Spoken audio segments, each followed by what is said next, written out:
Hi everyone, it's Michelle from Melbourne here. I am going to present a quick overview on some of the pathways to loneliness and social isolation in mental health. In particular, I will be focusing on loneliness today, which is a subjective sense of social isolation. So as opposed to social isolation, which kind of refers to social integration.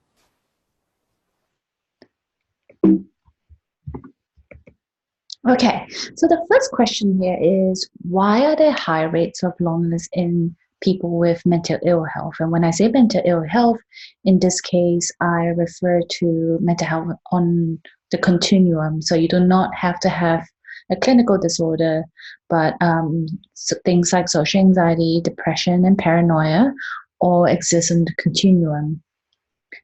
So why are there high rates? There are a couple of reasons to this. And the first reason is cognition. So when people are in poor mental health, what happens is that their cognition about the way they perceive the world, the way they perceive their relationships or the people they interact with, as well as themselves actually do change. And when we say maladaptive, we generally mean they become much more unhelpful.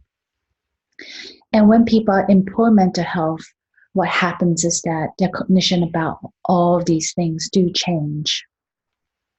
And when they do change, they're often very unhelpful to the relationships around them. And actually leads to more behavioral type things that we see. So things like actually withdrawing from others. So this is very typical of someone who might be depressed or, for example, someone who might be paranoid. And someone who might have problematic levels of social anxiety, for example, may actively avoid social situations. So as you can tell, when you have poor mental health and when it does actually come with some of these indicators, the interactions with others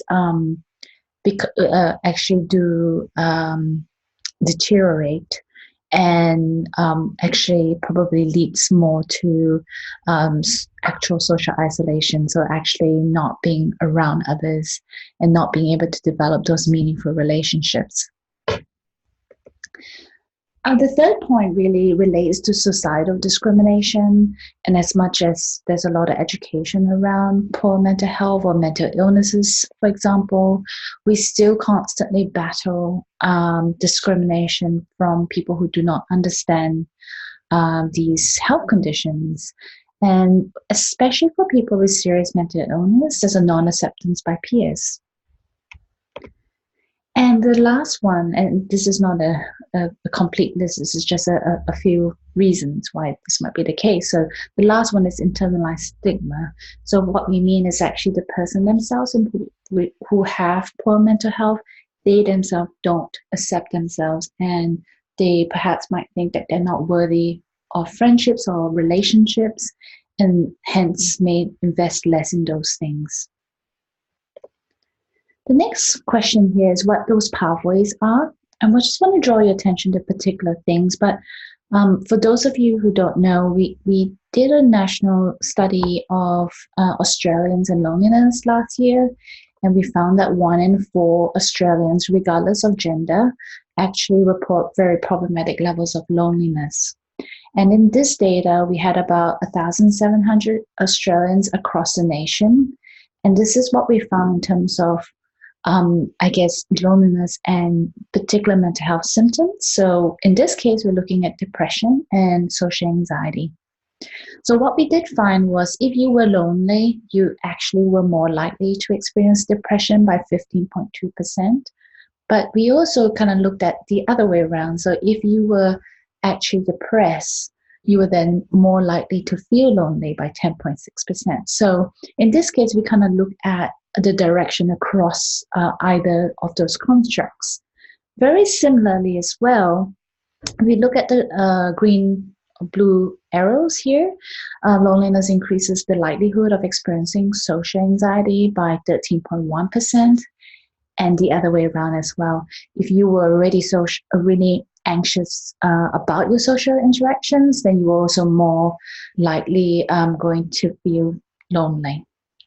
Now, keeping in mind that this is a cross-sectional study, and we really need to kind of examine the pathways using longitudinal research. I'm just going to show you one example of a longitudinal study that we did, and this is in 1,010 Americans across 6 months. Now, we measured 3 types of mental health symptoms. It's depression, social anxiety, and paranoia. These data was taken in in what we would consider community general population. So people who did not readily identify with any kind of problematic health symptoms. So our interpretation here is not on the disorder level, but kind of more symptom severity. I just want to draw your attention first to the blue circles here, which is loneliness. We can see that if you're lonely at the first time point, it predicts itself across 3 time points. So you're more likely to have this loneliness that would just be stable over time. Same with depression. We see that if you're depressed at the first time point, that's kind of stability.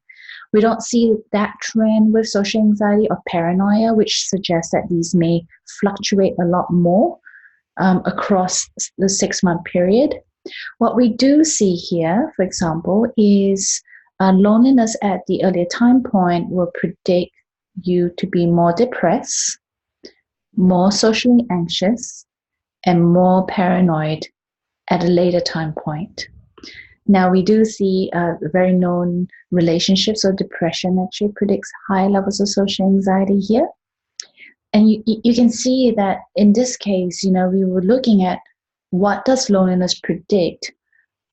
But in this kind of analysis, we can also see what predicts loneliness. And we found that social anxiety at the earlier time point would predict loneliness at a later time point, which then means that if someone's lonely and they have poor mental ill health, it's really worthwhile to really assess whether this person also has problematic levels of social anxiety, because solutions targeting loneliness is going to be a lot more difficult if you have this co-occurring social anxiety. One of the things that I think is really important, lacking in research, is that we don't really know very well these pathways, because these studies are lengthy to conduct and expensive to conduct, but it absolutely is necessary for us to monitor these things across time and to understand those pathways. It's also looking at different directions, so not what just loneliness predicts, but does people in a particular poor state of health then become progressively more lonely? If we apply that, for example, to physical health, so does someone who have chronic pain also becomes lonely across time? And I think it's this reverse causality that we don't know enough information about. And these studies are obviously always constrained with how much we can measure, but what we measure is what we would know. So that's a really important learning, I guess, for researchers out there. Thank you for inviting me to this talk, and I hope you guys have a great day. And if you do have any questions, feel free to email me here.